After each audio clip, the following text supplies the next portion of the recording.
Punjabi radio US ਸੁਣ ਰਹੇ ਸਾਰੇ ਸਰੋਤਿਆਂ ਨੂੰ ਬਲਵਿੰਦਰ ਕੌਰ ਵੱਲੋਂ ਪਿਆਰ ਭਰੀ ਸਤਿ ਸ੍ਰੀ ਅਕਾਲ ਤੇ ਜੀ ਪ੍ਰੋਗਰਾਮ ਖਬਰ ਤੇ ਨਜ਼ਰ ਪ੍ਰੋਗਰਾਮ ਦੇ ਵਿੱਚ ਸਾਡੇ ਨਾਲ ਹੋਣਗੇ ਬਲਤੇਜ ਪੰਨੂ ਜੀ ਤੇ ਦੱਸਣਗੇ ਭਾਰਤ ਵਿੱਚ ਜਾਂ ਪੰਜਾਬ ਦੇ ਵਿੱਚ ਕੀ ਕੁਝ ਹੋ ਰਿਹਾ ਆ, ਅਖਬਾਰਾਂ ਦੀਆਂ ਸੁਰਖੀਆਂ ਕੀ ਕਹਿੰਦੀਆਂ ਨੇ ਜੀ। ਖਬਰਾਂ ਤੋਂ ਪਹਿਲਾਂ ਧੰਨਵਾਦ ਕਰਨਾ ਚਾਹੁੰਦੇ ਸਾਡੇ ਸਪਾਂਸਰ ਦਾ ਜਿਨ੍ਹਾਂ ਨੇ ਇਸ ਪ੍ਰੋਗਰਾਮ ਨੂੰ ਸਪਾਂਸਰ ਕੀਤਾ, ਆਪ ਸਭ ਤੱਕ ਪਹੁੰਚਾਇਆ ਜੀ। ਖਾਲਸਾ ਇੰਸ਼ੋਰੈਂਸ ਏਜੰਸੀ ਵਾਲੇ ਜਿਨ੍ਹਾਂ ਦਾ ਫੋਨ ਨੰਬਰ 4082722500 ਜੋ auto, home, life, health, taxi, truck, hotel, motel, farm, workers ਕੰਮ ਤੇ ਰੈਸਟੋਰੈਂਟ ਦੀ ਇੰਸ਼ੋਰੈਂਸ ਕਰਦੇ ਨੇ। ਗੁਰਦੀਪ ਸਿੰਘ ਵਿਰਦੀ ਕਲੋਵਿਸ ਤੋਂ, ਇਸ਼ਾਨਜੀਤ ਸਿੰਘ ਕਲੋਟੀ ਦੇ ਪਰਿਵਾਰ Yuba City, Jasvir Singh Josan Mountain House, Dalvinder Singh Gyal Sacramento. ਬਹੁਤ ਬਹੁਤ ਇਹਨਾਂ ਦੇ ਧੰਨਵਾਦੀ, ਇਹਨਾਂ ਨੇ ਇਸ ਪ੍ਰੋਗਰਾਮ ਨੂੰ ਸਪਾਂਸਰ ਕੀਤਾ, ਆਪ ਸਭ ਤੱਕ ਪਹੁੰਚਾਇਆ ਜੀ। ਸਾਡੇ ਨਾਲ ਜੁੜ ਚੁੱਕੇ ਨੇ ਬਲਤੇਜ ਪੰਨੂ ਜੀ, ਸਤਿ ਸ਼੍ਰੀ ਅਕਾਲ, ਸਵਾਗਤ ਹੈ ਜੀ। ਸਤਿ ਸ਼੍ਰੀ ਅਕਾਲ ਜੀ, ਧੰਨਵਾਦ ਜੀ, ਬਹੁਤ ਮਿਹਰਬਾਨੀ ਜੀ।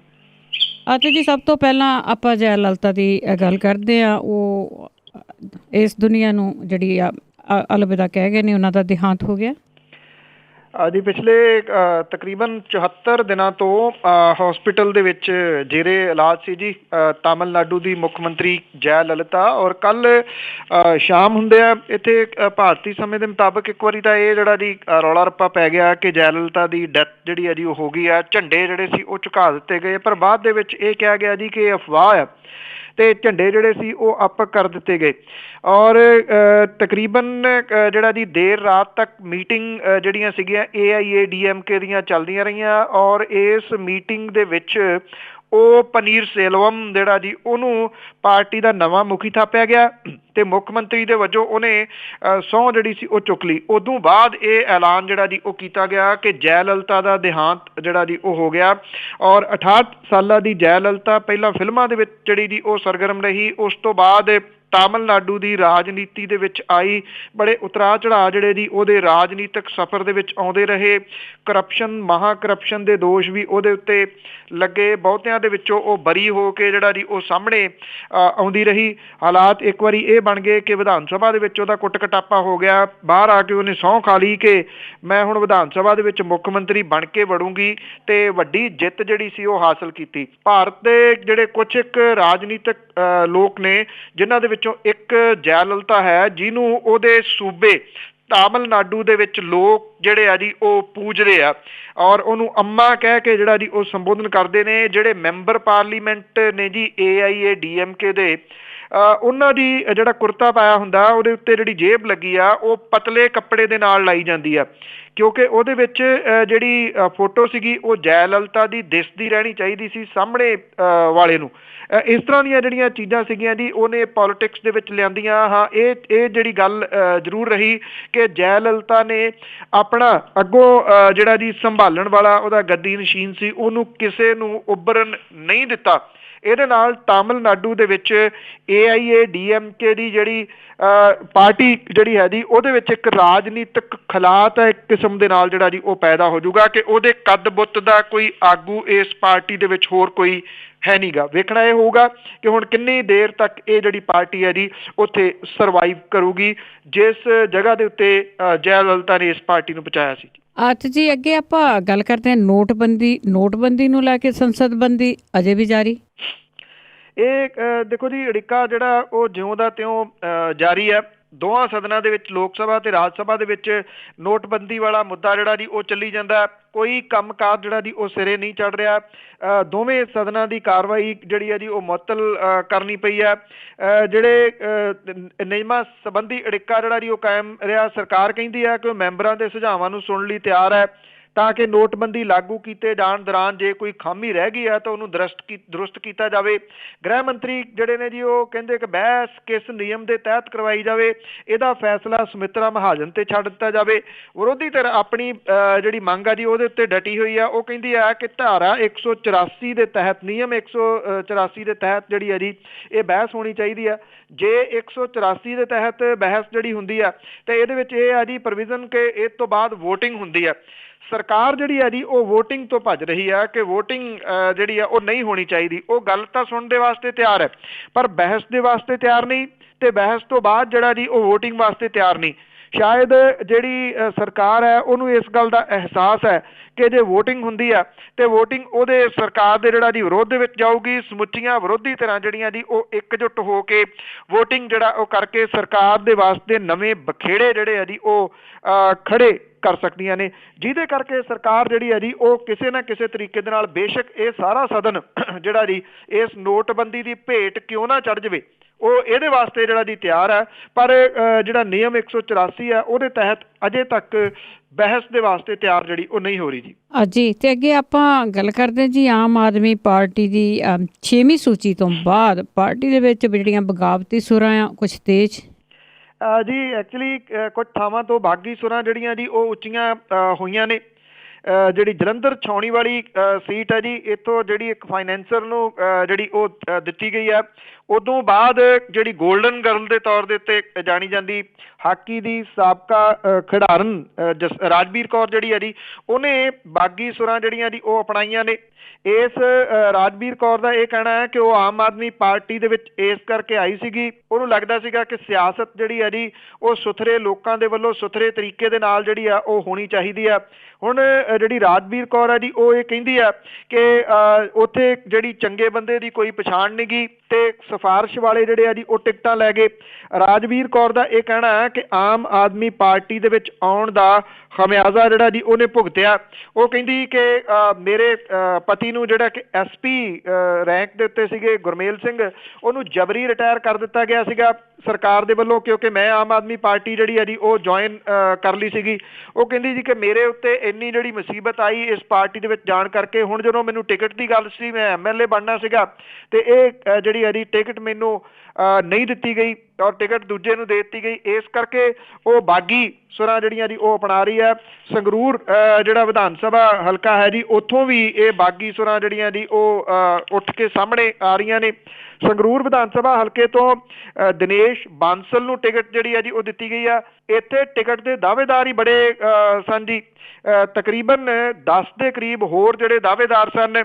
ਇਹਨਾਂ ਸਾਰਿਆਂ ਨੇ ਆਪਣੀ ਵੱਖਰੀ ਮੀਟਿੰਗ ਜਿਹੜੀ ਹੈ ਜੀ ਉਹ ਕੀਤੀ ਆ। ਦਿਨੇਸ਼ ਬਾਂਸਲ ਨੇ ਜਿਹੜੀ ਪ੍ਰੈਸ ਕਾਨਫਰੰਸ ਕੱਲ ਕੀਤੀ ਆ, ਉਹਦੇ ਵਿੱਚ ਇਹ ਟਿਕਟ ਦੇ ਦਾਅਵੇਦਾਰ ਜਿਹੜੇ ਆ ਜੀ ਉਹ ਸ਼ਾਮਲ ਨਹੀਂ ਹੋਏ। ਉਹਨਾਂ ਦਾ ਇਹ ਕਹਿਣਾ ਸੀਗਾ ਕਿ ਉਹ ਪਾਰਟੀ ਤੱਕ ਆਪਣਾ ਰੋਸ ਜਿਹੜਾ ਜੀ ਉਹ ਆਪਣੇ ਤਰੀਕੇ ਦੇ ਨਾਲ ਪਹੁੰਚਾਉਣਗੇ।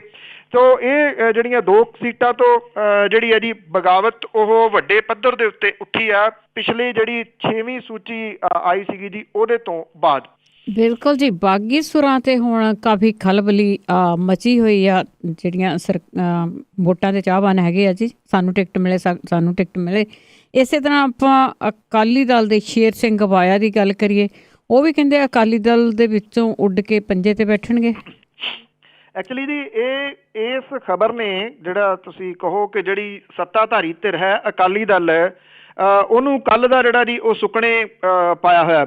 ਸ਼ੇਰ ਸਿੰਘ ਘਬਾਇਆ ਜਿਹੜੇ ਕਿ ਰਾਏ ਸਿੱਖ ਬਰਾਦਰੀ ਤੋਂ ਆਉਂਦੇ ਨੇ। ਰਾਏ ਸਿੱਖ ਬਰਾਦਰੀ ਜਿਹੜੀ ਹੈ ਜੀ ਪੰਜਾਬ ਵਿਧਾਨ ਸਭਾ ਦੀਆਂ ਕੋਈ 4 ਤੋਂ 5 ਸੀਟਾਂ ਦੇ ਉੱਤੇ ਆਪਣਾ ਆਧਾਰ ਜਿਹੜਾ ਜੀ ਉਹ ਰੱਖਦੀ ਆ। ਜਦੋਂ ਸੁਖਬੀਰ ਸਿੰਘ ਬਾਦਲ ਹੋਰਾਂ ਨੇ ਵਿਧਾਨ ਸਭਾ ਦੇ ਵਿੱਚ ਐਂਟਰ ਕਰਨਾ ਸੀਗਾ, ਸ਼ੇਰ ਸਿੰਘ ਘਬਾਇਆ ਹੋਰਾਂ ਨੇ ਆਪਣੀ ਜਲਾਲਾਬਾਦ ਵਾਲੀ ਸੀਟ ਉਹਨਾਂ ਦੇ ਵਾਸਤੇ ਛੱਡੀ ਸੀ। ਉਹਨਾਂ ਦੇ ਵਾਸਤੇ ਸੀਟ ਛੱਡ ਕੇ ਉਹਨਾਂ ਨੇ ਵੱਡੀ ਜਿਹੜੇ ਜੀ ਬਹੁ ਗਿਣਤੀ ਦੇ ਨਾਲ ਉਹਨਾਂ ਨੂੰ ਉੱਥੋਂ ਜਿਤਾਇਆ ਸੀਗਾ ਸੁਖਬੀਰ ਸਿੰਘ ਬਾਦਲ ਹੋਰਾਂ ਨੂੰ ਇਸ ਸੀਟ ਤੋਂ। ਉਸੇ ਹੀ ਕਰਕੇ ਸ਼ੇਰ ਸਿੰਘ ਘਬਾਇਆ ਹੋਰਾਂ ਨੂੰ ਫਿਰੋਜ਼ਪੁਰ ਲੋਕ ਸਭਾ ਹਲਕਾ ਜਿਹੜੀ ਜੀ ਉਹ ਦਿੱਤੀ ਗਈ ਸੀਗੀ। ਉਹਨਾਂ ਨੇ ਉੱਥੋਂ ਜਿੱਤ ਹਾਸਲ ਕੀਤੀ ਸੀ ਮੈਂਬਰ ਪਾਰਲੀਮੈਂਟ ਨੇ। ਪਿਛਲੇ ਕੁਝ ਸਮੇਂ ਤੋਂ ਉਹਨਾਂ ਦੀ ਨਾਰਾਜ਼ਗੀ ਜਿਹੜੀ ਹੈ ਜੀ ਉਹਦੀਆਂ ਖਬਰਾਂ ਸਾਹਮਣੇ ਆ ਰਹੀਆਂ ਸਨ। ਇਹ ਖਬਰਾਂ ਜਿਹੜੀਆਂ ਜੀ ਉਹ ਸੱਚਾਈ ਦੇ ਰੂਪ ਦੇ ਵਿੱਚ ਤਬਦੀਲ ਹੋ ਗਈਆਂ। ਅੱਜ ਇਹ ਕਿਹਾ ਜਾ ਰਿਹਾ ਹੈ ਕਿ ਸ਼ੇਰ ਸਿੰਘ ਘਬਾਇਆ ਦੀ ਪਤਨੀ ਤੇ ਸ਼ੇਰ ਸਿੰਘ ਘਬਾਇਆ ਦਾ ਮੁੰਡਾ ਦੋਨੋਂ ਜਿਹੜਾ ਜੀ ਉਹ ਕਾਂਗਰਸ ਦਾ ਪੰਜਾ ਫੜਨ ਜਾ ਰਹੇ ਨੇ ਦਿੱਲੀ ਦੇ ਵਿੱਚ। ਸੰਭਾਵੀ ਰੂਪ ਦੇ ਵਿੱਚ ਕਾਂਗਰਸ ਜਿਹੜੀ ਹੈ ਜੀ ਉਹ ਫਾਜ਼ਿਲਕਾ ਵਿਧਾਨ ਸਭਾ ਹਲਕੇ ਤੋਂ ਸ਼ੇਰ ਸਿੰਘ ਘਬਾਇਆ ਦੇ ਮੁੰਡੇ ਨੂੰ ਟਿਕਟ ਜਿਹੜੀ ਹੈ ਜੀ ਉਹ ਕਾਂਗਰਸ ਦੀ ਦੇਊਗੀ। ਸ਼ੇਰ ਸਿੰਘ ਘਬਾਇਆ ਹੋਰੀ ਕਾਂਗਰਸ ਦੇ ਵਿੱਚ ਸ਼ਾਮਲ ਨਹੀਂ ਹੋਣਗੇ।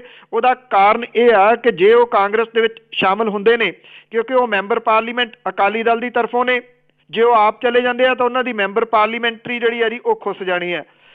ਜੇ ਅਕਾਲੀ ਦਲ ਉਹਨਾਂ ਨੂੰ ਪਾਰਟੀ ਚੋਂ ਕੱਢ ਦਿੰਦਾ ਜਾਂ ਸਸਪੈਂਡ ਕਰ ਦਿੰਦਾ ਤੇ ਉਹਨਾਂ ਦੀ ਮੈਂਬਰ ਪਾਰਲੀਮੈਂਟ ਜਿਹੜੀ ਹੈ ਜੀ ਉਹ ਰਹੂਗੀ, ਕਾਇਮ ਰਹੂਗੀ। ਇਸ ਕਰਕੇ ਉਹਨੂੰ ਕਾਇਮ ਰੱਖਣ ਦੇ ਵਾਸਤੇ ਆਪ ਨਹੀਂ ਜਾਣਗੇ, ਉਹ ਚਾਹੁਣਗੇ ਕਿ ਛੇਤੀ ਜਿਹੜਾ ਜੀ ਉਹਨਾਂ ਨੂੰ ਕੱਢ ਦਿੱਤਾ ਜਾਵੇ ਤੇ ਫਿਰ ਉਹ ਆਪਣੇ ਮੁੰਡੇ ਦੇ ਵਾਸਤੇ ਵੀ ਜਿਹੜਾ ਜੀ ਉਹ ਪ੍ਰਚਾਰ ਕਰ ਸਕਣਗੇ ਬਾਗੀ ਹੋ ਕੇ। ਇਹ ਤਾਂ ਕਾਂਗਰਸ ਦੇ ਹੱਕ ਦੇ ਵਿੱਚ ਜਿਹੜੀ ਹੈ ਜੀ ਉਹ ਗੱਲ ਜਾ ਸਕਦੀ ਹੈ। ਪਰ ਇਹਦਾ ਦੂਜਾ ਪੱਖ ਇੱਕ ਹੋਰ ਹੈ ਜੀ, ਉਹ ਇਹ ਹੈ ਕਿ ਜਲਾਲਾਬਾਦ ਵਿਧਾਨ ਸਭਾ ਹਲਕਾ ਜਿਹੜੀ ਹੈ ਜੀ ਉਹ ਪਿਛਲੇ ਦਿਨਾਂ ਤੋਂ ਬਹੁਤ ਚਰਚਿਤ ਹੋ ਗਈ ਹੈ। ਜਦੋਂ ਆਮ ਆਦਮੀ ਪਾਰਟੀ ਦੇ ਵੱਲੋਂ ਭਗਵੰਤ ਮਾਨ ਹੋਰਾਂ ਨੂੰ ਜਿਹੜਾ ਜੀ ਇੱਥੋਂ ਉਤਾਰਿਆ ਗਿਆ ਔਰ ਇਹ ਕਿਹਾ ਗਿਆ ਕਿ ਉਹ ਸੁਖਬੀਰ ਸਿੰਘ ਬਾਦਲ ਹੋਰਾਂ ਦਾ ਮੁਕਾਬਲਾ ਕਰਨਗੇ, ਜਿਹੜੇ ਡਿਪਟੀ ਮੁੱਖ ਮੰਤਰੀ ਨੇ ਤੇ ਅਕਾਲੀ ਦਲ ਦੇ ਪ੍ਰਧਾਨ ਨੇ। ਹੁਣ ਸਵਾਲ ਇਹ ਆ ਕਿ ਸ਼ੇਰ ਸਿੰਘ ਘੁਬਾਇਆ ਹੋਰਾਂ ਦੇ ਕਹੇ ਦੇ ਉੱਤੇ ਉਹ ਜਲਾਲਾਬਾਦ ਆਏ ਸੀ, ਰਾਏ ਸਿੱਖ ਬਰਾਦਰੀ ਦੀਆਂ ਵੋਟਾਂ ਦੇ ਨਾਲ ਉਹ ਇੱਥੋਂ ਜਿਹੜਾ ਜੀ ਵਿਧਾਨ ਸਭਾ ਤੋਂ ਚੁਣੇ ਗਏ ਸੀਗੇ। ਤੋ ਸਵਾਲ ਇਹ ਆ ਕਿ ਜੇ ਸ਼ੇਰ ਸਿੰਘ ਘੁਬਾਇਆ ਨਾਰਾਜ਼ ਹੋ ਗਏ, ਉਹ ਪਾਰਟੀ ਜਿਹੜੀ ਹੈ ਜੀ ਉਹ ਛੱਡ ਕੇ ਇੱਕ ਕਿਸਮ ਦੇ ਨਾਲ ਉਹਨਾਂ ਦਾ ਪਰਿਵਾਰ ਕਾਂਗਰਸ ਜਾ ਰਿਹਾ, ਫਿਰ ਕਿਹਦੇ ਆਸਰੇ ਜਿਹੜਾ ਜੀ ਸੁਖਬੀਰ ਸਿੰਘ ਬਾਦਲ ਹੋਰੀ ਜਲਾਲਾਬਾਦ ਵਿਧਾਨ ਸਭਾ ਤੋਂ ਚੋਣ ਲੜਨਗੇ। ਜੇ ਉਹ ਇੱਥੋਂ ਚੋਣ ਨਹੀਂ ਲੜਦੇ ਤਾਂ ਨਿਰਸੰਦੇਹ ਇਹ ਪਾਰਟੀ ਦੇ ਜਿਹੜਾ ਜੀ ਵਿਰੋਧ ਦੇ ਵਿੱਚ ਜਾਊਗਾ। ਆਮ ਆਦਮੀ ਪਾਰਟੀ ਜਿਹੜੀ ਹੈ ਜੀ ਇਹਨੂੰ ਜਿੱਤ ਸਮਝੂਗੀ ਆਪਣੀ। ਜੇ ਕਿਸੇ ਹੋਰ ਜਗ੍ਹਾ ਤੋਂ ਸੁਖਬੀਰ ਸਿੰਘ ਬਾਦਲ ਹੋਰੀ ਆਪਣੇ ਕਾਗਜ਼ ਭਰਦੇ ਨੇ, ਆਮ ਆਦਮੀ ਪਾਰਟੀ ਨੇ ਤੇ ਭਗਵੰਤ ਮਾਨ ਹੋਰਾਂ ਨੇ ਪਹਿਲਾਂ ਹੀ ਇਹ ਐਲਾਨ ਜਿਹੜਾ ਜੀ ਕੀਤਾ ਹੋਇਆ ਕਿ ਭਗਵੰਤ ਮਾਨ ਹੋਰੀ ਫਿਰ ਜਲਾਲਾਬਾਦ ਛੱਡ ਕੇ ਉੱਥੋਂ ਜਾ ਕਾਗਜ਼ ਭਰਨਗੇ ਜਿੱਥੋਂ ਵੀ ਸੁਖਬੀਰ ਸਿੰਘ ਬਾਦਲ ਹੋਰੀ ਜਿਹੜਾ ਜੀ ਉਹ ਚੋਣ ਲੜਨਗੇ।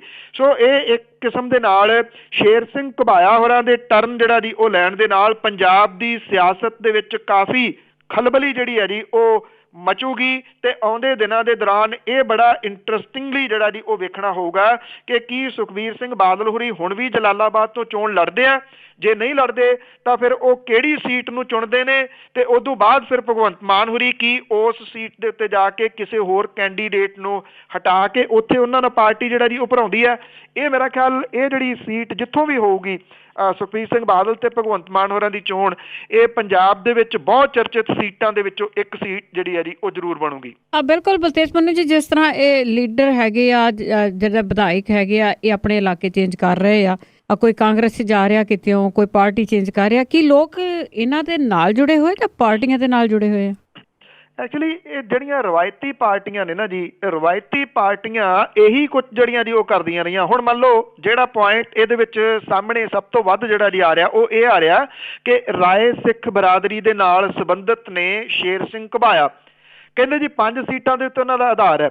ਹੁਣ ਜਿਹੜੀ ਰਾਏ ਸਿੱਖ ਬਰਾਦਰੀ ਆ ਉਹਨੂੰ ਕਿਹਨੇ ਪੁੱਛਿਆ ਕਿ ਜਿਹੜਾ ਜੀ ਕੀ ਸ਼ੇਰ ਸਿੰਘ ਘੁਬਾਇਆ ਹੋਰੀ ਰਹਿਣਗੇ ਜਾਂ ਨਹੀਂ ਜਾਣਗੇ? ਮਤਲਬ ਇਹ ਕਿ ਅੰਦਰ ਬਹਿ ਕੇ ਉਹਨਾਂ ਦਾ ਸਮਝੌਤਾ ਕਰ ਲਿਆ ਗਿਆ ਜੀ। ਉਹਨਾਂ ਨੂੰ ਜਿਹੜਾ ਸੀ ਮੂਰਖ ਉਹ ਬਣਾਉਂਦੀਆਂ ਆਈਆਂ ਨੇ, ਜਿਹੜਾ ਵੀ ਕਿਸੇ ਭਾਈਚਾਰੇ ਨਾਲ ਸੰਬੰਧਿਤ ਹੈ।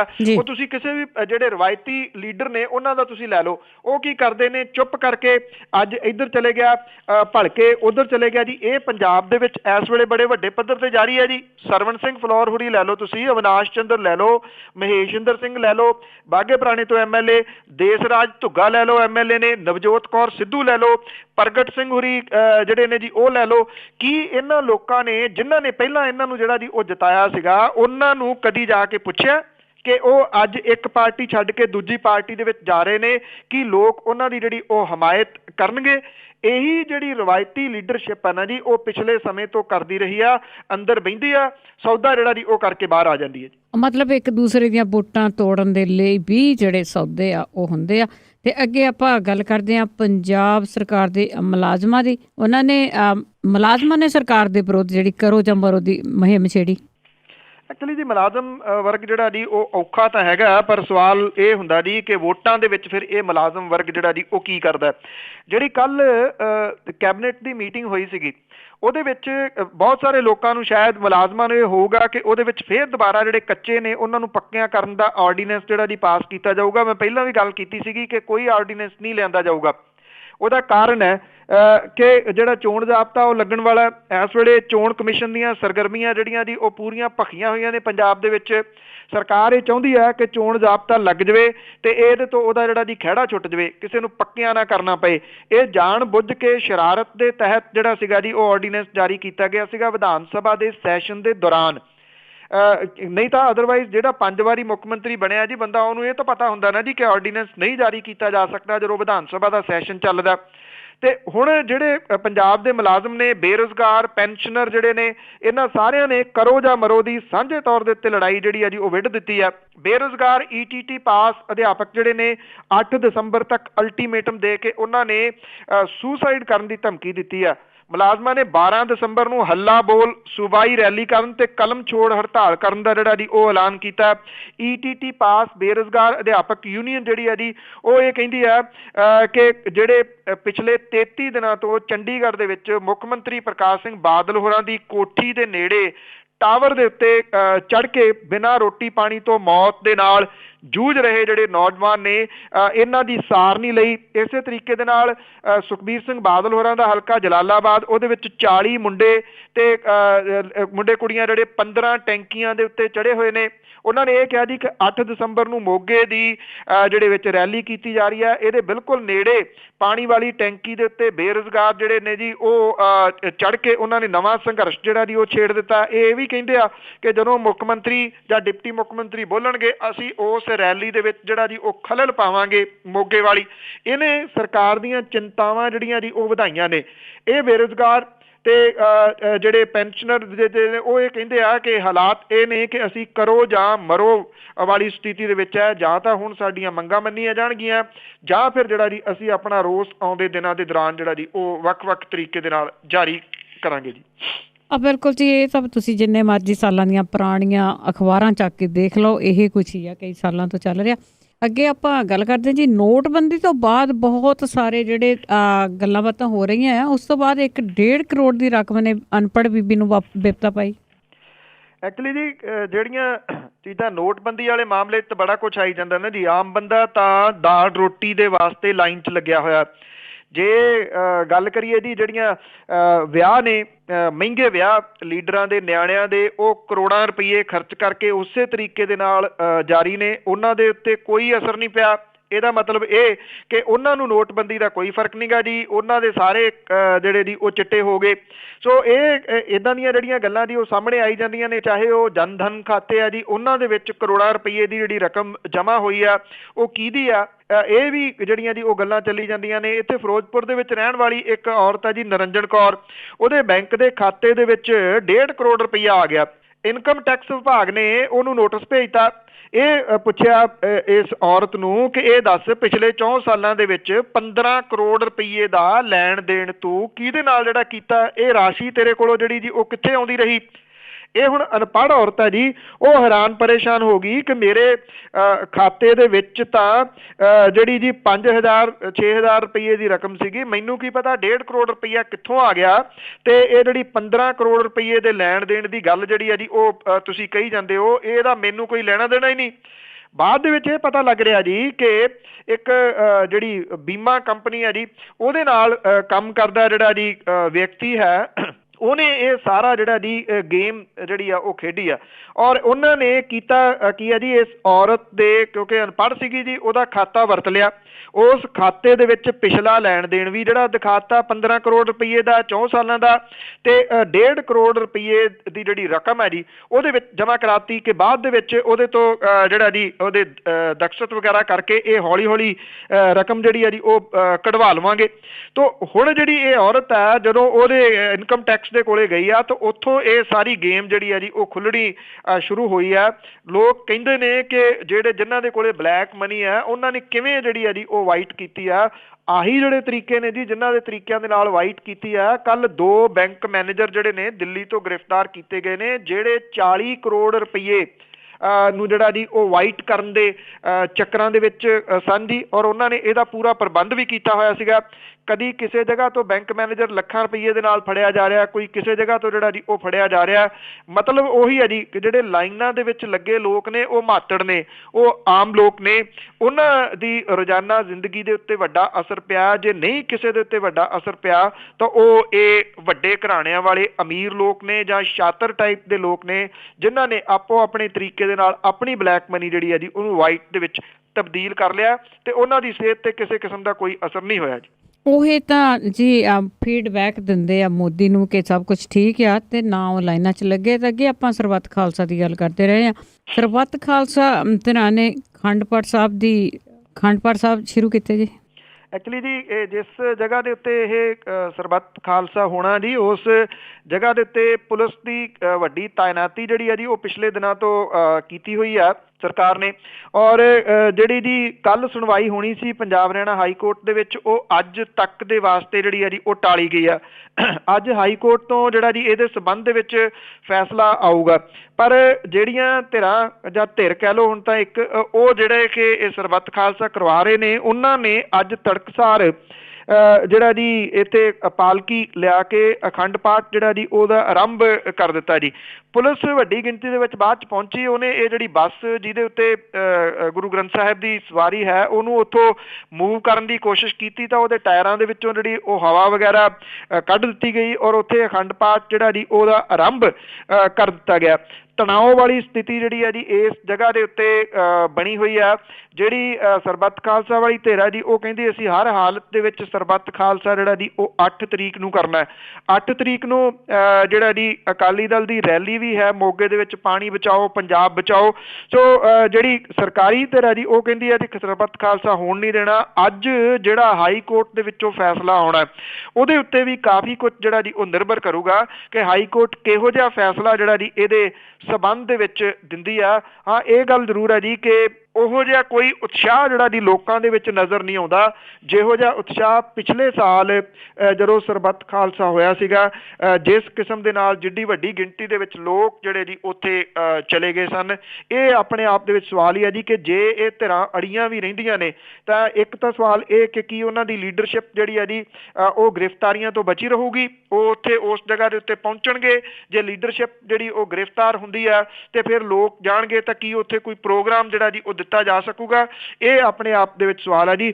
ਅੱਜ ਸਵਾਲੀਆ ਚਿੰਨ੍ਹ ਮੇਰਾ ਖਿਆਲ ਇਸ ਗੱਲ ਨੂੰ ਲੈ ਕੇ ਵੀ ਹੈ ਕਿ ਪਿਛਲਾ ਸਰਬੱਤ ਖਾਲਸਾ ਜਿਹੜਾ ਸੀਗਾ ਜੀ ਉਹਦੇ ਵਿੱਚ ਕੋਈ ਸੋਲਿਡ ਜਿਹੜਾ ਜੀ ਨਿੱਗਰ ਫੈਸਲਾ ਨਾ ਲੈ ਸਕਣਾ, ਅੱਜ ਜਿਹੜਾ ਜੀ ਇਹਨੂੰ ਰਿਸਪੌਂਸ ਜ਼ਿਆਦਾ ਲੋਕਾਂ ਦਾ ਜਾਂ ਸਿੱਖ ਕੌਮ ਦਾ ਨਾ ਮਿਲ ਰਿਹਾ, ਉਹ ਇੱਕ ਕਿਤੇ ਨਾ ਕਿਤੇ ਰੀਜ਼ਨ ਹੈ ਜੀ। ਹਾਂਜੀ ਜੀ, ਕੁਛ ਤੇ ਹੈ ਜੀ, ਆਉਣ ਵਾਲੇ ਦਿਨਾਂ 'ਚ ਹੋਰ ਵੀ ਪਤਾ ਲੱਗੂਗਾ। ਤੇ ਅੱਗੇ ਆਪਾਂ ਡਿਜੀਟਲ ਇੰਡੀਆ ਦੀ ਗੱਲ ਕਰੀਏ ਕਿ ਜਿੱਥੇ ਕਈ ਬਾਬੇ ਆ ਉਹ ਸਮਾਧੀ ਲਾ ਲੈਂਦੇ ਆ ਜੀ ਫਰੀਜ਼ਰਾਂ ਦੇ ਵਿੱਚ। ਆਪਾਂ ਨੂਰ ਮਲੀਏ ਬਾਬੇ ਦੀ ਗੱਲ ਕਰਦੇ ਆ, ਉਸ ਦੀ ਲਾਸ਼ ਨੂੰ ਲੈ ਕੇ ਸੁਣਵਾਈ ਸ਼ੁਰੂ ਜੀ 3 ਸਾਲ ਹੋਣ ਵਾਲੇ ਆ ਜੀ, ਜਨਵਰੀ ਦੇ ਵਿੱਚ 3 ਸਾਲ ਇਹਨੂੰ ਹੋ ਜਾਣੇ ਆ ਪਏ ਨੂੰ। ਤੋ ਜਿਹੜੇ ਪੰਜਾਬ ਹਰਿਆਣਾ ਹਾਈ ਕੋਰਟ ਦੇ ਵਿੱਚ ਹੁਣ ਡੇਲੀ ਬੇਸਿਸ ਦੇ ਉੱਤੇ ਹਰ ਰੋਜ਼ ਸੁਣਵਾਈ ਜਿਹੜੀ ਆ ਜੀ ਉਹ ਸ਼ੁਰੂ ਹੋਈ ਆ। ਜਿਹੜੀ ਪਹਿਲਾਂ ਸੁਣਵਾਈ ਹੈ ਜੀ ਉਹ ਇਸ ਗੱਲ ਦੇ ਉੱਤੇ ਚੱਲੂਗੀ ਕਿ ਉਹ ਸਮਾਧੀ ਦੇ ਵਿੱਚ ਹੈ ਜਾਂ ਫਿਰ ਜਿਹੜਾ ਜੀ ਉਹਦੀ ਡੈੱਡ ਬੋਡੀ ਜਿਹੜੀ ਆ ਉਹਨੂੰ ਪ੍ਰਜ਼ਰਵ ਕਰਕੇ ਰੱਖਿਆ ਗਿਆ।